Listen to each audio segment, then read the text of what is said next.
Alors, pasteur, le relèvement est allé en dehors des frontières, au-delà des frontières de la République du Congo. Le relèvement était à Mbuji-Mayi, en République démocratique du Congo.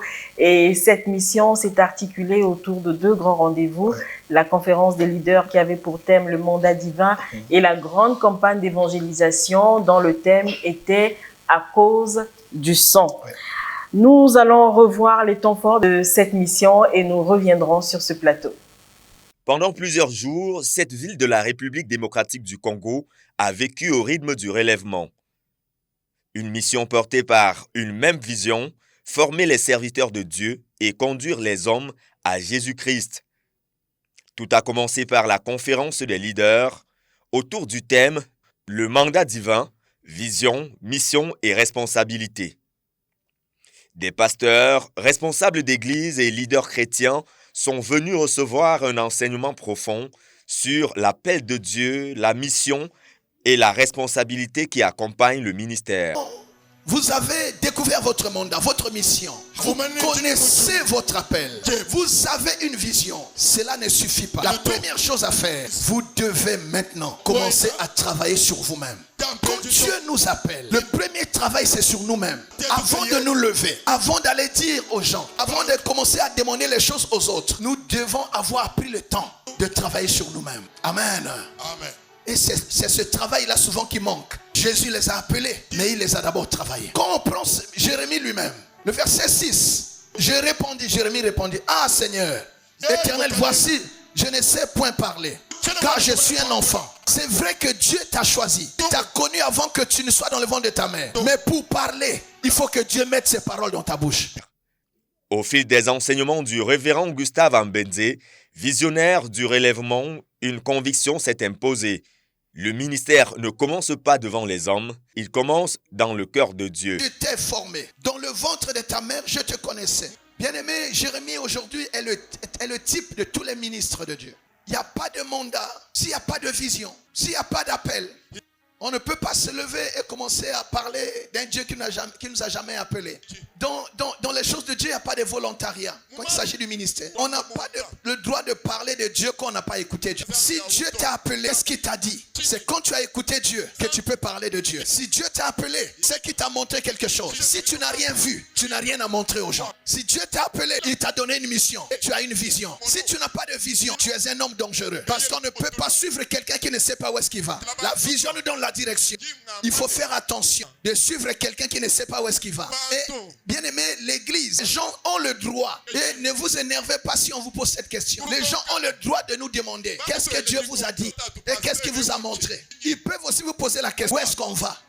Si vous ne savez pas où est-ce que vous allez, n'amenez pas les enfants de... Amen. Les problèmes que nous avons à l'église, c'est parce que les gens pensent que les choses de Dieu, c'est comme la fonction publique. C'est-à-dire qu'on a essayé la médecine, ça n'a pas marché. Ah, je peux pour moi faire l'administration générale. Ah, je peux faire l'informatique. Non. Le problème que nous avons, c'est ça. Il y a beaucoup de volontaires, des gens qui proposent à Dieu de le servir. Je veux te servir. Il va te laisser le faire. Il ne repousse pas. Mais quand on sert Dieu sans appel, sans mandat, on va souffrir. Parfois, nous chassons les démons là où ils ne sont pas. C'est nous-mêmes le problème. On s'est engagé dans une chose qui nous dépasse. Dieu n'accompagne pas quelqu'un qui n'a pas appelé. Dieu ne marche pas avec quelqu'un qui n'a pas envoyé. Nous bénissons Dieu pour la présence de l'homme de Dieu ici chez nous à Mbuji-Mayi. Il nous a appelés de mandat du vent. Et en expliquant le mandat, nous avons compris que nous avons commis beaucoup d'erreurs lorsque nous voulons amener les autres au service de Dieu. Nous le faisons de nous-mêmes sans compte tenu de préalable. Celui que Dieu a appelé, il lui a donné la vision. Et lorsqu'il y a une vision, tiens compte de la vision que Dieu t'a dit. Et te proclamer pasteur pour servir Dieu, mais en tant que Dieu t'appelle. Lorsqu'il n'y a pas l'appel de Dieu, ça sera difficile pour que Dieu t'accompagne. Nous avons retenu de beaucoup de choses et nous sommes restés assoiffés. De toutes ces prédications, vraiment, nous sommes très bénis. Et nous gardons vraiment de bonnes impressions de sa part. Son message était tellement très fort. Il a parlé du relèvement. Moi, en tant que ministre de Dieu, je sais me situer maintenant. Vous savez, pour avancer, il faut avoir un père. Il a parlé beaucoup de choses que nous avons retenues. J'ai une bonne impression. Il a parlé de bonnes choses et puis très profondes. Les choses qui donnent la vie, parce que la Bible dit qu'il le fait et qu'il le fait. Il n'a pas mené avec des flatteries. C'était un bon prédicateur de la parole parce qu'il a ajouté quelque chose de plus. Le message qu'il nous a apporté, c'était très profond. Même lorsqu'il a dit que vous devez d'abord travailler sur toi-même. C'est là où plusieurs hommes de Dieu échouent. Ils veulent travailler sur les autres avant de travailler sur eux-mêmes. Ils veulent que les autres vivent ce qu'ils disent, que lui-même n'est pas de vivre. Ils ne veulent pas se sacrifier pour leur ministère et la paix. Ils veulent que les autres deviennent des partenaires, que lui soit comme ça. Il a parlé beaucoup de choses qui nous a beaucoup édifié et impacté nos vies et puis nos ministères. C'est pour cela que nous disons gloire à Dieu. Dieu ne met pas ses ressources dans une mission qu'il n'a pas donnée. Mais le relèvement ne pouvait s'arrêter à l'enseignement. Il fallait aller vers les foules, porter l'évangile au cœur de la cité. La campagne d'évangélisation, placée sous le thème « À cause du sang », a rassemblé une foule venue entendre le message de la croix. Un message d'amour, un message de pardon, un message de réconciliation avec Dieu. Dans une atmosphère de louange, de prière et d'adoration, des vies ont été touchées, des cœurs restaurés et des hommes et des femmes ont répondu à l'appel du Christ. Avant son départ, le révérend Gustave Ambenze a également visité plusieurs lieux emblématiques de Mbuji-Mayi. Parmi eux, la montagne Titengue, communément appelée Mabwa. Ici, une des grottes de prière où chaque jour, des croyants de tout âge, y compris de nombreux enfants, viennent chercher la présence de Dieu. Une halte empreinte de recueillement qui témoigne de la profondeur de la foi chrétienne dans cette ville et de l'espérance qui anime ses habitants.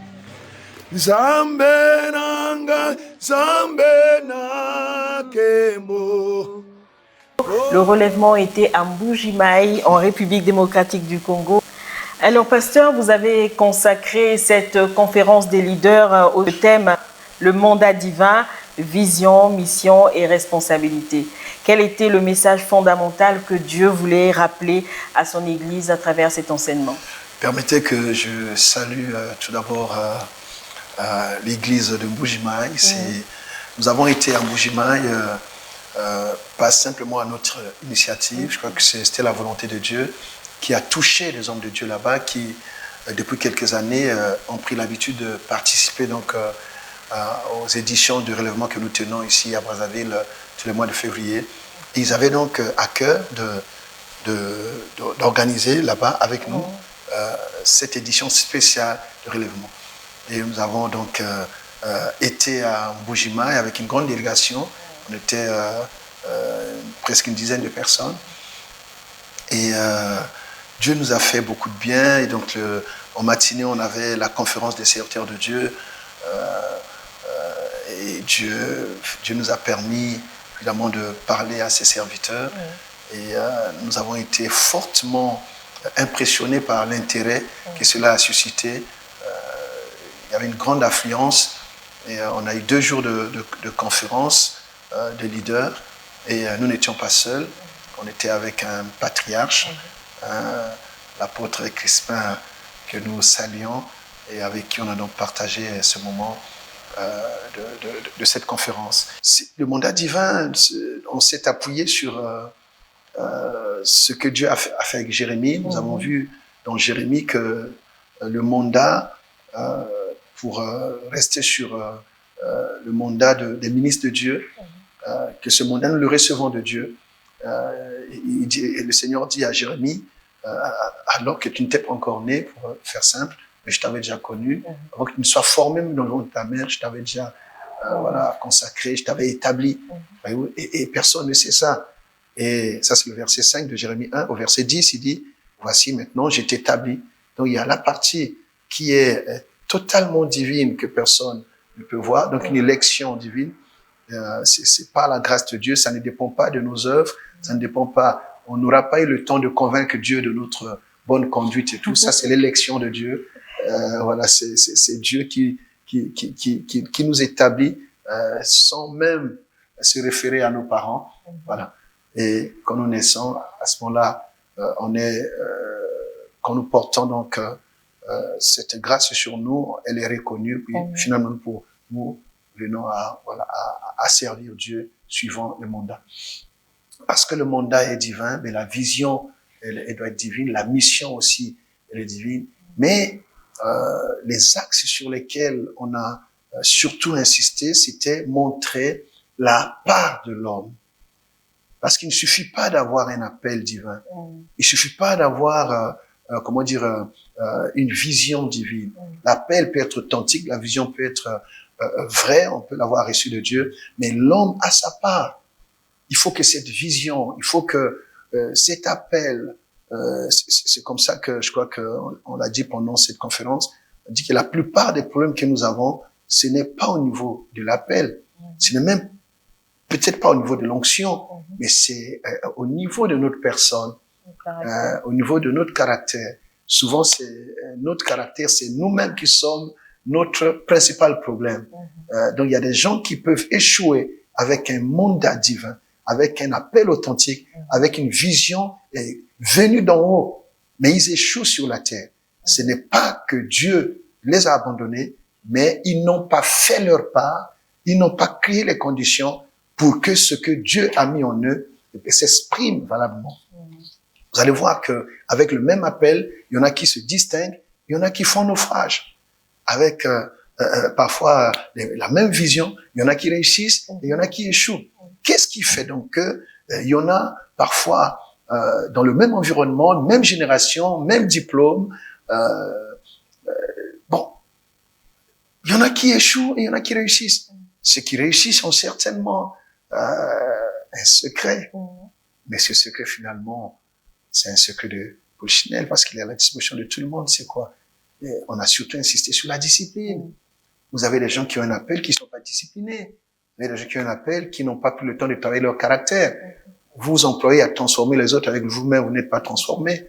Voyez-vous, on ne peut pas créer ce qu'on n'est pas. Tu vois? Si nous enseignons ce que nous avons appris, ce sont des informations qu'on donne aux gens. Ça peut ne pas transformer les cœurs. Voyez-vous, c'est un cœur transformé qui pourra transformer les autres. Et la meilleure façon d'impacter, de transformer, c'est ce que nous sommes. C'est pas ce que nous disons. Ce que nous disons, tout le monde peut le lire et tout ça. Voyez-vous, mais c'est ce que nous sommes devenus en Christ qui peut faire que notre message transforme les autres. Donc, ce qu'on n'a pas abandonné, on veut pousser les autres à l'abandonner. Comment? C'est pas possible.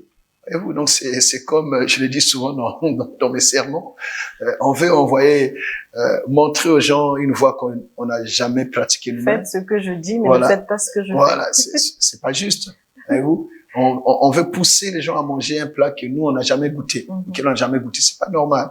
Voyez-vous, donc prêcher par l'exemple, c'est plus efficace. Et souvent nous foirons la mission de Dieu simplement parce qu'on n'a pas permis à Dieu de nous utiliser valablement. On n'a pas permis au Saint-Esprit de se déployer totalement et d'accomplir les desseins de Dieu avec nous. Et souvent nous décevons Dieu et nous décevons aussi les attentes de ceux que Dieu nous a confiés. Les brebis sont les brebis du Seigneur, mais il les envoie vers un berger qui lui l'a trouvé. Mais avant de commencer, à faire des choses, il faut prendre un temps, à se former et à se transformer afin d'être un modèle, afin d'être une référence, afin d'être parce que ceux qui viennent, ils doivent faire école. Notre vie doit proposer un modèle aux autres. L'apprentissage est souvent renforcé par des modèles. Il faut qu'on trouve un modèle, qu'on trouve un exemple. Voilà, quand on donne un exercice, il y a toujours avant de donner l'exercice, il y a toujours un exemple qu'on a, voilà. Exactement. Et à l'image de cet exemple, on peut essayer de résoudre le problème. Quel modèle sommes-nous? Donc, on a surtout insisté sur la responsabilité. Il y a des choses que Dieu peut faire, mais Dieu ne fait pas tout si nous ne lui permettons pas de le faire. Je peux, pour terminer sur ce point, prendre l'exemple d'Ésaïe. Je crois qu'on en a parlé pendant la conférence. Ouais, Ésaïe, le grand prophète Ésaïe, dans Ésaïe 6, il fait une vision extraordinaire. Il voit Dieu, et sa robe descend jusque dans le temple, il voit les chérubins, il voit une vision extraordinaire. Mais il se rend compte, il dit, mais c'est fini pour moi, j'ai vu Dieu, mais je vais mourir. Pourquoi mes lèvres sont impures? Pourquoi? Parce que mes lèvres sont impures, mon cœur n'est pas droit, et je suis au milieu d'un peuple indigne. Donc il s'est vu lui-même indigne de servir, de voir ce Dieu, hein, de participer à cette sainteté. Donc cela l'a poussé à la repentance. Tu vois, la Bible dit, il y a un ange, un chérubin qui est venu prendre du pierre, il a brûlé sa langue, donc il a d'abord transformé, et c'est à la fin que Dieu pose la question, qui enverrai-je? Mais voici, envoie-moi. Donc il a vu, il a écouté, mais tant qu'il n'était pas transformé, il ne s'est pas engagé. Souvent, nous ne prenons pas assez de temps sur nous-mêmes pour notre formation, pour notre transformation, avant de nous engager dans une œuvre qui demande plus que nos bonnes intentions. Les bonnes intentions ne suffiront pas, la bonne volonté ne suffira pas. Il faut un travail sur nous-mêmes parce que le ministère, c'est tout sauf un terrain de jeu. Et donc, est-ce qu'on peut décider de servir Dieu? Est-ce qu'on peut décider de se lever un jour et de dire, bon, moi, je pense que je vais être pasteur? Non, c'est ça. C'est pour ça que nous parlons du mandat. Le volontariat est une erreur. Mais Dieu ne repoussera pas ceux qui voudront le servir. Hein. Okay. Oui, mais à la fin, il pourra te dire, mais je ne t'ai jamais connu. Et même au-delà de ça, on voit tout de suite entre ceux qui se sont levés parce que tout le monde le fait, quand c'est un travail apparemment où on peut y aller par défaut. Hein. C'est un domaine où, voilà, si quelqu'un dit « Dieu m'a apparu », qu'est-ce qu'on va lui dire? Si quelqu'un dit « Dieu m'a dit », comment on peut douter? C'est ça. Voyez-vous? Mais le terrain finit par discipliner les gens. Vous allez vous battre vous-même parce que Dieu ne s'engage pas dans les affaires de quelqu'un qui n'a pas choisi, qui n'a pas appelé, qui n'a pas envoyé. Dieu ne peut pas accompagner quelqu'un qui n'a pas envoyé. Dieu ne peut pas s'engager dans les combats d'une personne voilà, qui n'a jamais appelé. Donc il n'y a pas de mandat sans appel. Ah non, mais il n'y a pas de mandat sans appel. Il faut un appel. Il n'y a pas de mandat sans appel. Et c'est très dangereux de s'engager dans des choses de l'esprit sans mandat. On peut y laisser sa vie. Je faisais rigoler, mais j'étais sérieux en le disant, mais ils ont rigolé, mais il y en a qui ont quand même pris ça au sérieux. Comme disions qu'il y a des gens qui, un matin, ils sont pasteurs, après ils deviennent apôtres, après ils deviennent prophètes et tout, simplement en suivant les tendances du moment. Mais quand vous faites ça, nous sommes dans le terrain spirituel. Oui. Vous savez, les esprits, nous n'avons pas à lutter contre la chair et le sang. Le monde spirituel est impitoyable. Vous déclarez prophète, vous aurez le combat des prophètes. Et si vous n'êtes pas réellement appelé, si vous n'êtes pas prophète, ben vous allez vous débrouiller. Vous aurez des difficultés, plus parce que Dieu ne peut pas vous protéger comme un prophète, alors que vous n'êtes pas un prophète. Vous êtes mis dans une affaire qui vous dépasse. Voyez-vous? Donc, il faut rester humble, modeste. Tous les ministères se valent. Voyez-vous?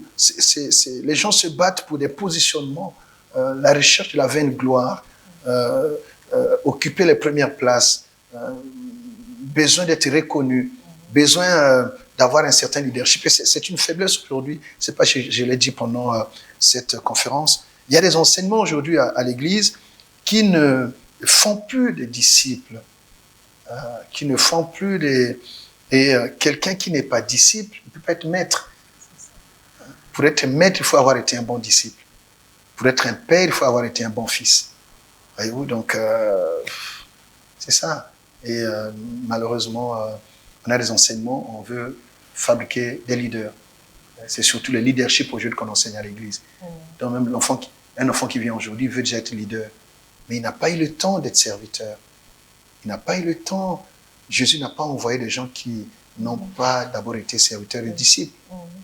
Tu vois, c'est quand il les a formés à servir et à suivre qu'il a dit, tel que le Père m'a envoyé, maintenant je vous envoie parce qu'ils étaient préparés à cela.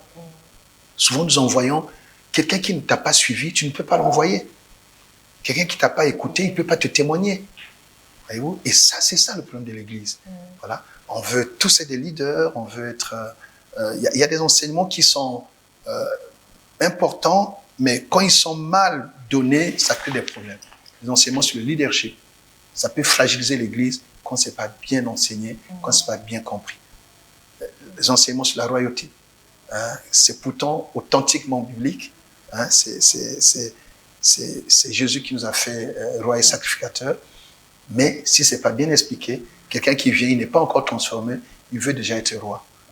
Hein, alors, pas qu'il veut être roi, parce qu'une fois que nous convertissons, nous sommes rois et sacrificateurs. En fait, il ne faut pas mais brûler après, les étapes, quoi. Mais après, il y a un travail. Ça, c'est notre identité. C'est comme un prince. Quand on est né d'un roi, on est prince. Mais quand le prince n'a pas été formé à exercer la royauté, on ne l'établit pas. C'est ça. Voyez-vous, donc il y a un travail. Donc, les enseignements comme ça, leadership, royauté, développement personnel, souvent ça perd, ça fausse un peu le jeu dans le service de Dieu.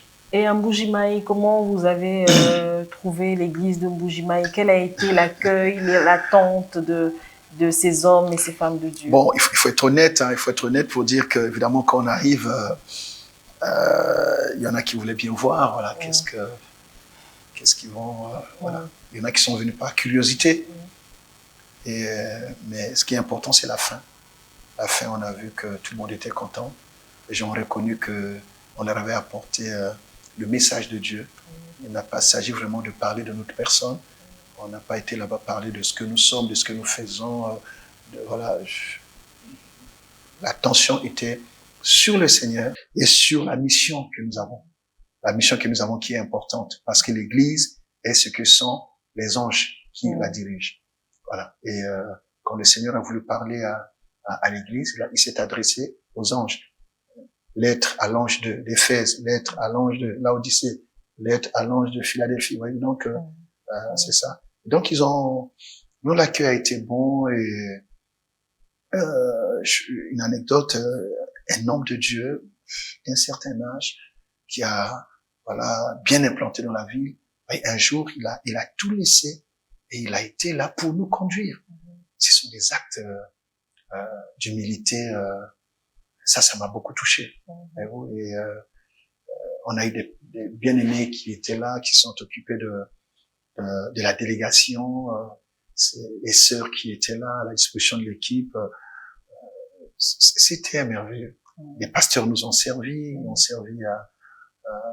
à modération,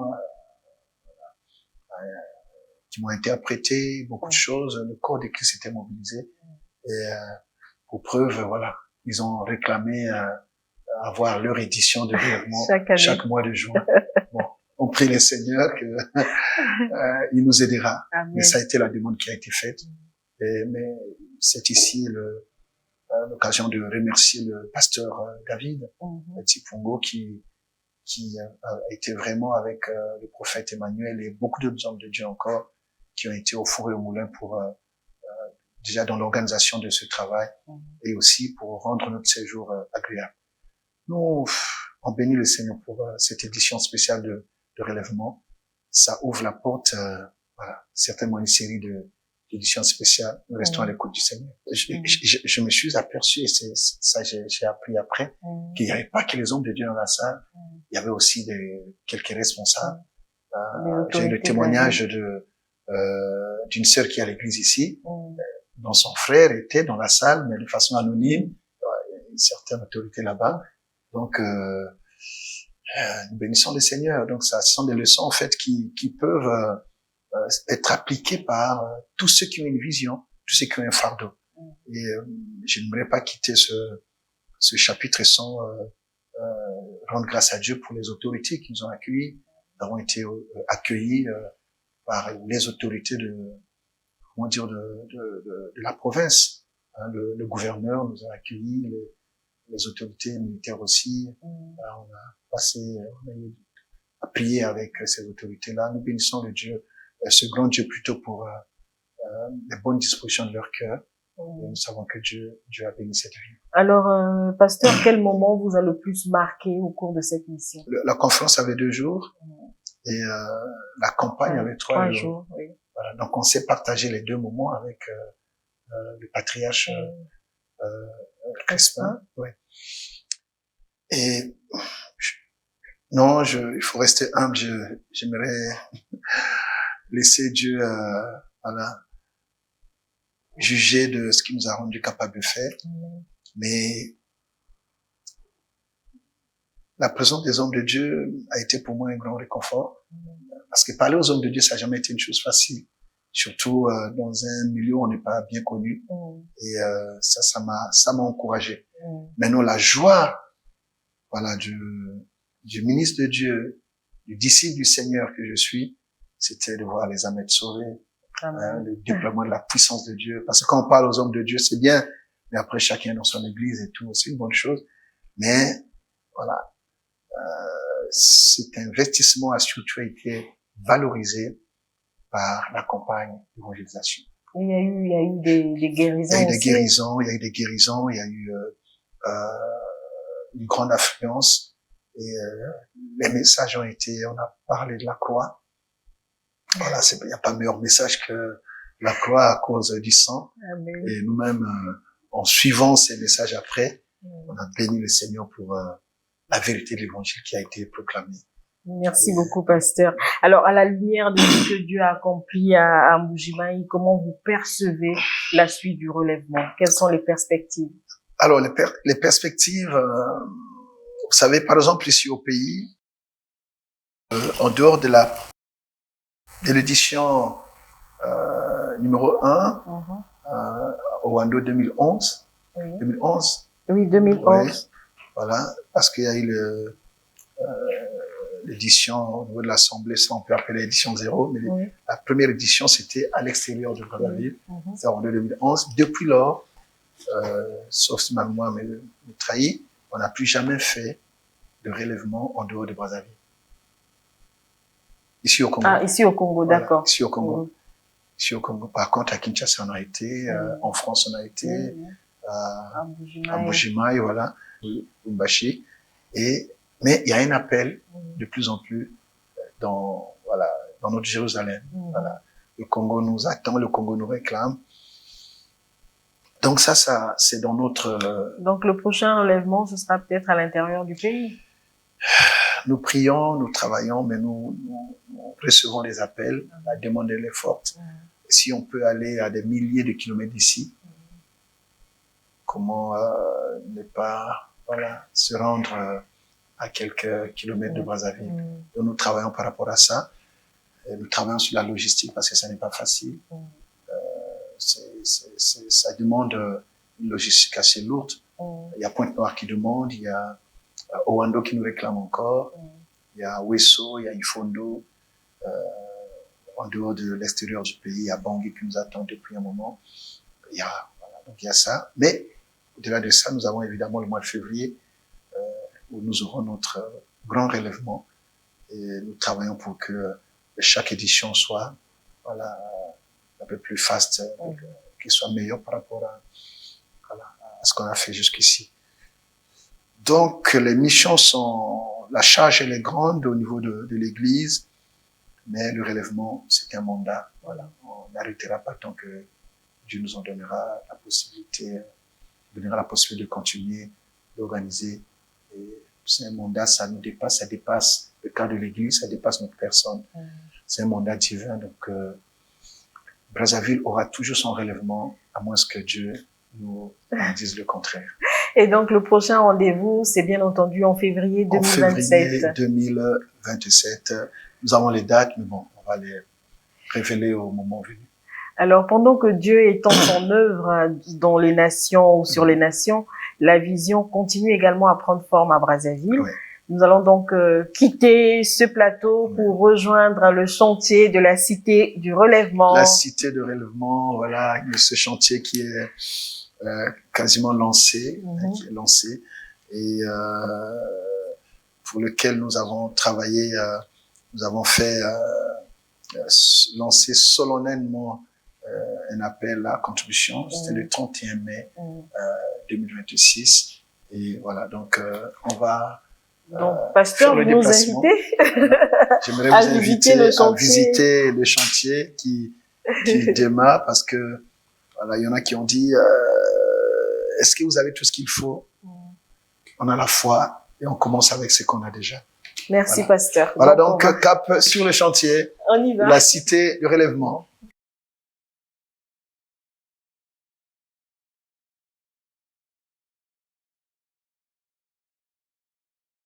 Alors, papa, nous venons d'arriver donc au chantier de la Cité du Relèvement. Depuis la pose de la première pierre Le 31 mai. le 31 dernier. mai dernier, voilà, le public regarde avec beaucoup d'attention l'évolution des travaux. Papa, quelles sont les principales étapes déjà franchies? Alors, il faut dire qu'on a pris, on a connu, on va dire, pratiquement un mois de retard, Ok, dû à certains ajustements administratifs. Hein. Il y a quelques démarches administratives, il y a quelques contraintes techniques aussi. oui, On a dû engager encore certaines vérifications de tout ce qui a été proposé comme plan, parce que c'est un ouvrage assez important, un bâtiment assez important qui recevra des milliers de personnes. Ah donc, oui. il fallait s'entourer de toutes les précautions, mais tout est fait. Tout est fait aujourd'hui. Et tout est fait prêt. Si vous venez ici le matin, vous allez voir déjà les ouvriers qui sont à pied d'œuvre. Et qu'est-ce qu'ils font actuellement? Ben là, ils ont construit le petit local qui servira de magasin, D'accord. là où on doit entreposer le matériel. Par la grâce de Dieu, on a déjà des dons de matériel, de ciment, Ok. et qu'on va devoir entreposer là. Puis le petit local aussi pour les gardiens. Parce que c'est un chantier important. Il faut des gens qui gardent le matériel qu'il y a ici. Il peut arriver qu'ils aient à travailler aussi de nuit. Donc, voilà. Donc là, c'est la préparation de terrain. Ok. Et 2, 3, 4 jours, voilà. Il y aura déjà le ferraillage. Ah, ok. Oui, oui. Et non, ça va, nous bénissons le Seigneur. On a perdu un mois, mais il est mieux de perdre un mois en prenant toutes les précautions que de se précipiter pour finalement faire n'importe quoi. C'est un chantier qui engage notre responsabilité en tant que visionnaire, en tant que leader, mais aussi il y a les attentes de tout un peuple. Oui. Il y a des gens qui croient en nous à travers le monde. Il y a des gens qui, de très loin, nous envoient leur participation, leur contribution. On aimerait juste respecter. Alors, pasteur, est-ce que on peut savoir combien de bâtisseurs ont déjà réagi? Alors, combien de bâtisseurs je n'ai pas le nombre exact parce que mais au dernier rapport, parce qu'il y a un comité de pilotage qui rend compte à l'église du niveau de contribution de ceux qui se sont engagés. Il y a d'autres aussi qui s'engagent. Mais au dernier compte rendu, je pense qu'on a déjà plus d'une vingtaine de personnes qui ont réagi, et plus de la moitié de ce nombre qui ont déjà fini leur engagement, qui n'ont pas attendu les 6 mois pour. Il y a une dynamique qui est là. C'est l'occasion ici de remercier tous ceux qui croient en ce projet, tous ceux qui croient en cette vision, tous ceux qui croient aussi à l'homme de Dieu. C'est pour nous un réel encouragement. Nous bénissons le Seigneur et nous croyons que chaque mois qui passe, on verra des choses se faire, de nouvelles choses se faire. Et d'ici les 6 mois, je pense qu'on aura notre fondation déjà posée. Et ce lieu ne sera plus ce qu'il est aujourd'hui. Alors, pasteur, en dehors du bâtiment, quelle vision portez-vous par rapport à la Cité du Relèvement? Alors, la Cité du Relèvement, c'est le but, en fait, c'est avoir sur un site le maximum de nos activités en tant qu'église, et un site fonctionnel en tout cas. Là, on a, en dehors du temple, on a des salles bien équipées pour la jeunesse, l'école de dimanche. On a aussi des salles de production, pourquoi pas, des studios d'enregistrement, la presse aussi. Et on a des locaux techniques. On a par exemple une infirmerie aussi. Ah, d'accord. Et la vision, parce que ça nous laisse quand même assez d'espace. On a aussi à cœur d'avoir un lieu où on a des activités qui s'attachent un peu à l'un des points de notre vision. Tu vois, le côté social. Pourquoi pas une école, pas forcément une école biblique, mais on est en train de voir peut-être une école biblique. C'est encore dans c'est encore dans le laboratoire. Il y a beaucoup de choses, en tout cas, une grande bibliothèque chrétienne. Il y a un centre, comme je l'ai dit, un centre multimédia. Et on aimerait vraiment un centre fonctionnel et qui pourra servir aussi bien à l'église qui peut être aussi en soutien à ceux qui ont des projets, parce qu'on aimerait avoir ici proposer l'expertise, parce que l'église, il n'y a pas que ceux qui prient, hein. Oui, oui. Hein? Il y a ceux qui ont des compétences. Il y a ceux qui ont des compétences, il y a beaucoup de choses. Il y aura une chambre, on va dire, économique de l'église, hein. D'accord. Oui, oui. Ok. Il y a des startups qui seront développées. C'est de grandes ambitions, pasteur. Oui. De grandes ambitions. On aimerait répondre à cette vision holistique de l'église, hein. Le Seigneur a dit, j'ai fini de prêcher, mais donnez-leur à manger vous-même. Donc, il n'y a pas seulement le message, la parole de Dieu, il y a aussi le pain. Et le pain, c'est à nous de le donner. Et le pain ici, c'est une façon de dire, occupez-vous, chargez-vous de leurs besoins.